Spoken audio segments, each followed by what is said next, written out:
How do you define success? Success can be defined different ways by different people about different things. Tim Tebow, on a little different subject, defined tragedy this way: only being successful in things that ultimately don't matter. Well, I want to be successful. I want to be successful in things that are going to really matter now and forever.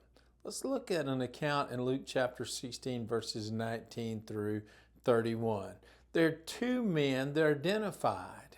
The first man that's identified is identified as rich, well clothed, eating well. If we just stopped right there, what would you say? Success or failure? Well, he's surely a success. The other man is described this way: poor, covered with sores, begged for his food, and the dog licked his sores. Who would define him as a success? Well, let's look at these two men a little bit later on. One is carried by angels to Abraham's bosom. The other wakes up in torment in Hades, and he's wanting someone just to get a little water to cool his tongue.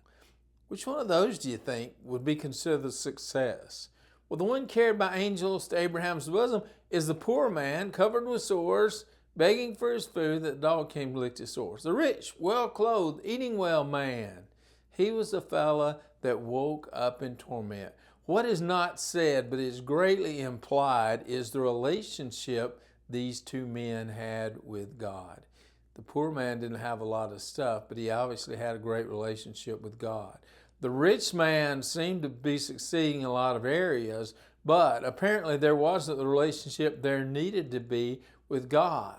The poor man wasn't saved because he was poor. The rich man wasn't lost because he was rich. How do you define success? I would define success this way: a faithful walk with God. I need thee, oh, I need thee. Every hour I need thee. Oh, bless me now, my Savior. I come.